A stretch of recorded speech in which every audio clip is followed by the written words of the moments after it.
Okay, so joining me on the couch right now is Selwyn Parata and Darrin Apanui from Te Matatini, and also Donna Grant, the Te Arawa representative for Te Matatini.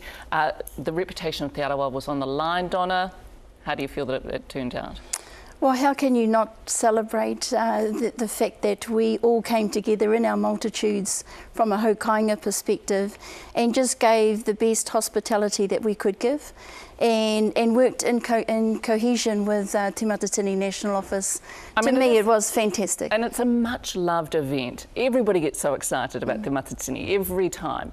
But there was some criticism this year with regards, as Willie said, to the media guidelines. So did you feel that they maybe were a bit restrictive now in hindsight?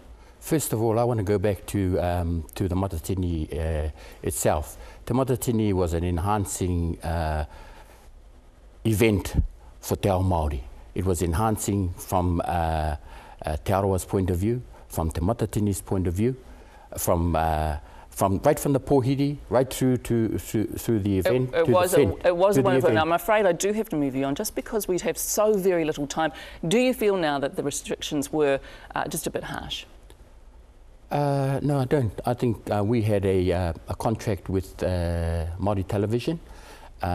We expect everybody to be professional in that contract, and I think Te Matatini, as we expected from the performers, from the support people, from our hosts, a high degree of professionalism. I think we did. You feel that you got there. Darrin, let me come to you. As we know, some of the major media outlets were banned or unable to cover this event. Is that what you really want to have happen? Don't you want as many people as possible to see this fantastic event? Well, as just supporting what Selwyn has said, is that we're about making certain that we can fulfil our obligations through our contractual agreement. Was it an obligation that was worth taking on now?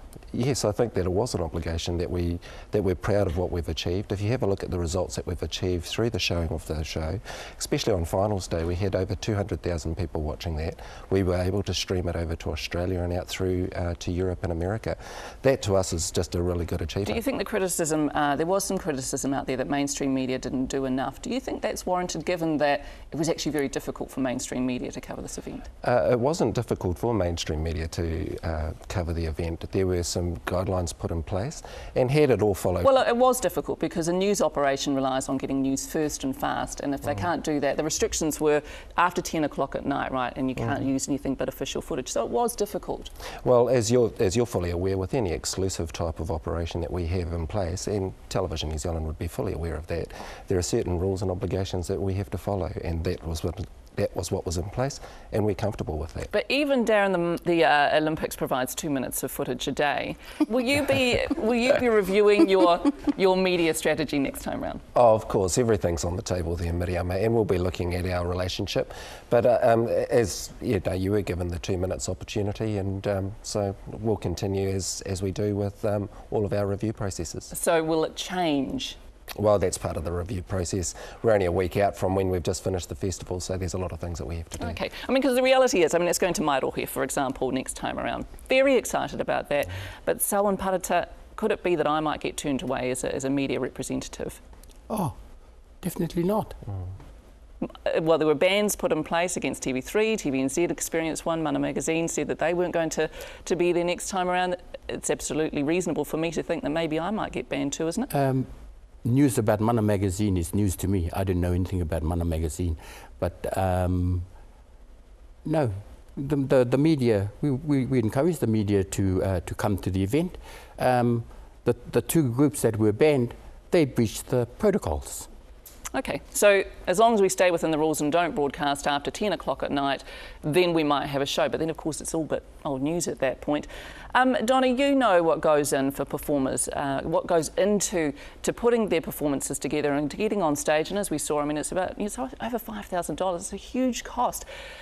From that point of view, don't you think that people want to have the widest exposure for their effort, for their money, and for everything that they've given up to do this?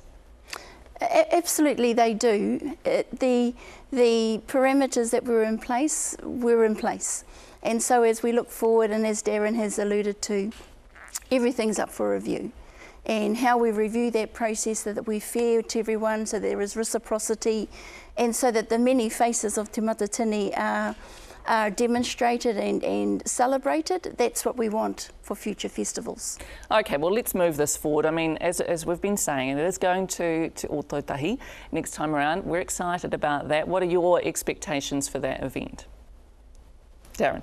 My expectations for the event is that we will again run a very successful festival. We will put in place the right type of management operations, and the right type of governance will sit above that to make certain that we have a successful operation and a successful festival in Ōtautahi. Great. Meanwhile, I'll be crossing my fingers that you don't just review those procedures, that you change them. you might be performing. Oh, I wouldn't want to, impose myself on anyone in that way. I'm not nearly good enough. Look, I want to thank you all, Selwyn Parata, Darrin Apanui and Donna Grant, for your time this morning. Kia ora. Yes, kia ora koutou katoa. Now, Willie, you were critical of the media strategy earlier on. What did you think of the responses? I'm very disappointed with the responses, but, Donna's your cousin, so I shouldn't be surprised. But what's that supposed to mean? Well, Selwyn's my relation anyway. Look, the reality is I don't want to get away from the success of this festival. It's magnificent, and they have to take a lot of credit. I'm mihi to them for that. It's just a wonderful event, well done. But we don't want to duplicate the worst aspects of mainstream media. We saw the Rugby World Cup and how Sky and the more acted, and so the response is, well, look how they acted. This is about kaupapa Māori, and you and I know how hard it is getting kaupapa Māori in mainstream. That's the problem here, and I think that just with some, more kōrero, maybe a change or two on the committee, or someone going on to the committee, we might get changes. But really, the fight is so desperate to get kaupapa Māori into mainstream. We don't want Te Karere blocked.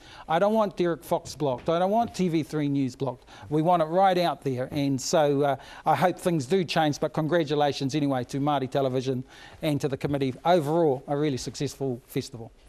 Kia ora, Willie, tēnā koe. Indeed, and thank you for joining us. Oh, and congratulations too to Dame and Salmon for picking up the award for the New Zealand of the Year. Ka te ngā mihi nui kia koutou katoa e mātakitaki mai I tēnei ata. Kua mū te reo o Marae investigates mo tēnei wiki. Engari, kei te kōtihi o mātou whakaaro, o tātou whakaaro āroha a Ralph Hōtere I tēnei wā. Tai atu rā hoki ki tōna whānau kua mahuen mai nei I aia. Haere atu rā e te rangatira. Hoki rawa mai ki a tātou e te ao tūroa nei. Ngā mihi nui, tēnā koutou katoa. He mea tau toko nā te māngai.